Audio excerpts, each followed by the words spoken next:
Say we too. It's your boy Kai Alston once again. So tonight was part two of the marriage in crisis with Iyanla Fix My Life, and I must say I learned a lot about becoming a better communicator, a better man. You know, although I'm not married yet. There's certain things in life. I'm so young.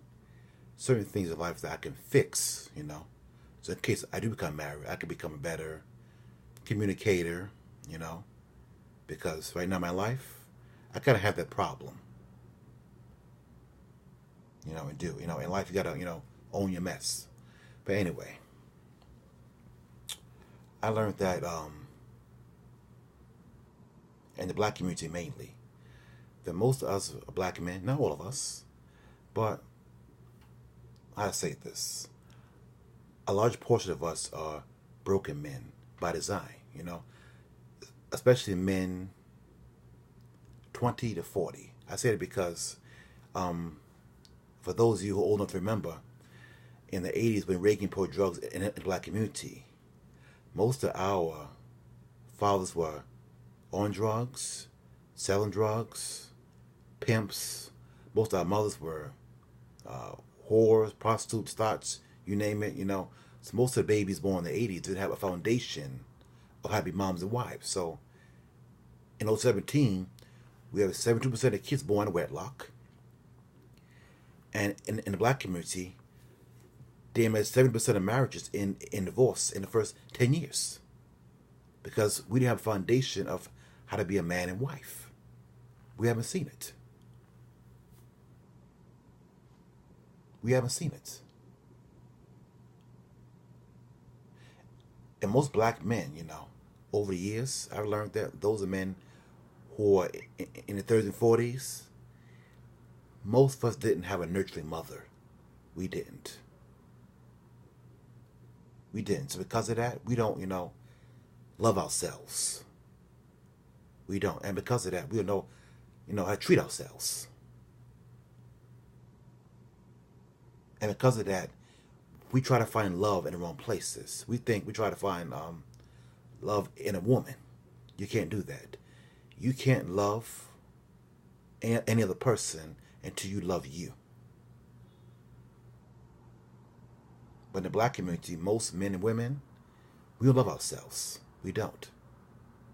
It's not really our fault, We didn't have a foundation of marriage. We didn't. At any age group. To mind you, the age group the guys are 54, 39, and 28. All have the same problem. All born our fathers. So a foundation of how to be men, most of us don't know how. And the thing was, in part two, I like how Iyanla, she made the wives bring out their alter ego, They had a sister Mabel, the church girl, and Hennessy Thought. that was funny. I'm going to say this. This is my experience of what I've observed over the years. That's a fact of why some women cheat. Because most men don't know how to bring out her alter ego. Believe it or not, some women are freaky. Some women are freaky. But some men don't know how to bring out that freaky side of her. They don't. That's why in most cases you see women cheat with bad boys. Because he's dominant.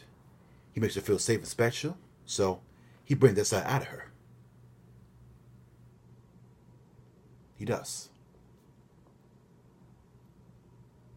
Because when you're married to somebody, although like I said, I'm not married, but I observed marriages over the years. And I learned in life that most women have two sides. The one they show you when they see you, and it's how you bring out of her. But most men don't know how to bring this out of her. And when a woman's not being herself in a marriage, she acts out. She's bitchy. She throws tantrums. That's me. And I felt sorry for the old dude. I forgot his name. The dark skinned guy who's 54 years old. You know, he's married 20 years to that young girl. I feel sorry for him, you know, because that's supposed to be. Because men, we have egos, you know. That's our nature as men. We have egos, and his wife just she humiliated him on national TV, and he took it like a man. I mean, that's got to be the most, you know, embarrassing thing in the world to have your wife just leave you for anybody like that. I mean, his ego got to be shattered. His ego got to be shattered. But to some degree, I'm a little on her side as well. I'm not selfish, because in life, and this is me. Before you get married, you kind of need some experiences in life. You do. I find over the years that's a big factor why some people cheat. Because from newborn to 18, you know, they were in school, church, home, school, church, home, school, church, home. Now she's 22 and married now. She didn't have her fun yet. You know, when we're 18, about 22, the age in life there, that's lifetime life. You go party with friends, you know, smoke weed in a whole car, and go to Vegas, you know, have your fun years. She gave that to him. Those years in life you go to a club and, you know, just have fun. And I don't say whole round, but, you know, have fun. She gave those years to him. He had his fun.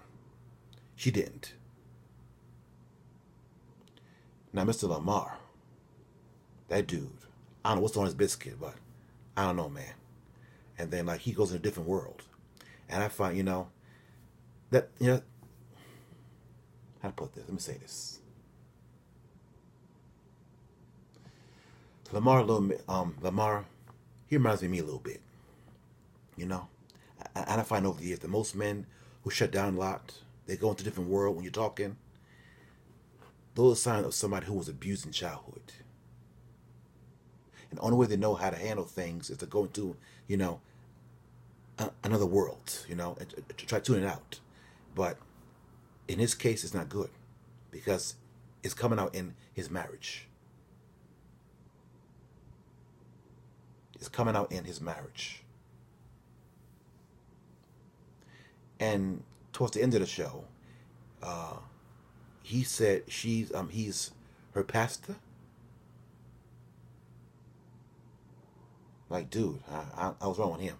I don't know. But anyway, it's time to go to bed now. Anyway, leave any comments down below. Press like, click subscribe. I'll catch you guys later. Stay tuned for part 3 next week.